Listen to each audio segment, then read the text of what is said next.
Week 11 football just one day away, and it is a good one in Seattle. We'll get you set for it here on NFL Total Access with Scott Hansen. I'm Lindsay Rhodes. Yeah, two Super Bowl winning quarterbacks trying to keep their seasons alive in the Pacific Northwest. Both the Packers and the Seahawks only have 4 wins coming into this Thursday night matchup in Week 11. Both have lost 2 of their last 3. The Packers have not won a road game this year, but they return to the scene of some memorable games and fantastic finishes. That would be CenturyLink Field in Seattle. That is where we take you live right now. Tom Pelissero is standing by. And Tom, it is high stakes for a couple of quarterbacks who love to perform in prime time. That's right, Scott. Aaron Rodgers and the Packers have won the last 3 games in this series, but they are 0-3 in Seattle during the Russell Wilson era. Have not won in this building since 2008, which was Rodgers' first season as the starter. These Seahawks are reestablishing their identity as a run-first football team, and Wilson's a big part of that. As Packers defensive end Mike Daniels told me, there's not another quarterback in the league who runs the way that Wilson does, and if you don't stay disciplined, he will make you pay. As for Rodgers, who's moving better and better on his injured knee, Seahawks coach Pete Carroll said today he can pretty much do it all. His instincts are extraordinary, and he uses those, and they show up in so many different ways. His ability to move in and around the pocket and find more space and create more time is as good as you get. He's also really smart, and he's been in the system, and he can utilize so many aspects of it during the course of the game. So he's just as difficult as you can get. The Seahawks will be trying to stop Rodgers and the Packers without one of their best defensive players. Linebacker KJ Wright listed as doubtful on the injury report because of a knee injury. I spoke to Wright about an hour ago. He said the chances are slim at best. He goes tomorrow. Wants to get that knee right, Scott. Make sure he's ready for the stretch run. Yeah, that would be big. They have lost 2 in a row, has Seattle. The Seahawks have never lost 3 in a row with Russell Wilson as their quarterback. Thanks, Tom.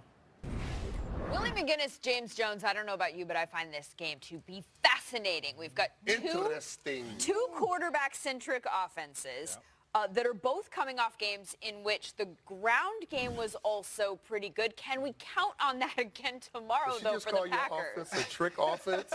That's okay. I'll take the trick offense. As long as we score points and get some yards. But listen, I know these 2 quarterbacks are special, but listen. You have to run the ball if you're the Packers. Aaron Jones, give him a heavy dose. I like what Mike McCarthy did last week. No running back by committee. This is our guy. We're going to give him the ball. We're going to let him tote the rock, as the running back say in Green Bay. We're going to tote this thing, and we're going to get yards. And he's making it easier on Aaron. And if we could do that, you keep other offenses off the field because they're going to have to stop Seattle's run as well. But a heavy dose of Aaron Jones is going to make it easier for Aaron Rodgers in the play-action pass. I think this is going to be a good fit. Are you convinced that McCarthy is as convinced as you are that Aaron Jones getting the ball that often is the answer? Me knowing Coach Mike, I don't know, because he used to come in the locker room and say, we're going to run this thing 30 times. We have 2 negative runs, and he like, 5 wide receivers we're throwing. So I'm hoping he sticks with the run and understands that this is what makes your offense better, makes your quarterback better as well, takes hits off of Aaron as well. So I'm hoping he does just let him go out there and run the ball, negative runs or not. You mentioned the Seattle run game. They've been very good, number 1 in the league in rush offense, but you never know who it's going to be from a week-to-week basis. Is it going to be Chris Carson? Is it going to be Mike Davis? Last week it was Rashad Penny. What is your expectation? Well, a lot of that was because of injury, but they found a guy in Davis, and I think Tom hit it right on the head when he said that they've rediscovered themselves. Since Russell Wilson has been a Seattle Seahawk, when they've rushed the ball 150 yards or more, they've been in the playoff. They've been a playoff team. So they want to find that balance with the run, the play action, and then them throwing the ball down the field. When he's about 48% passing with about 25 to 27 attempts, that's the magic. That's what they do really well. And that's where they've had most of their production offensively.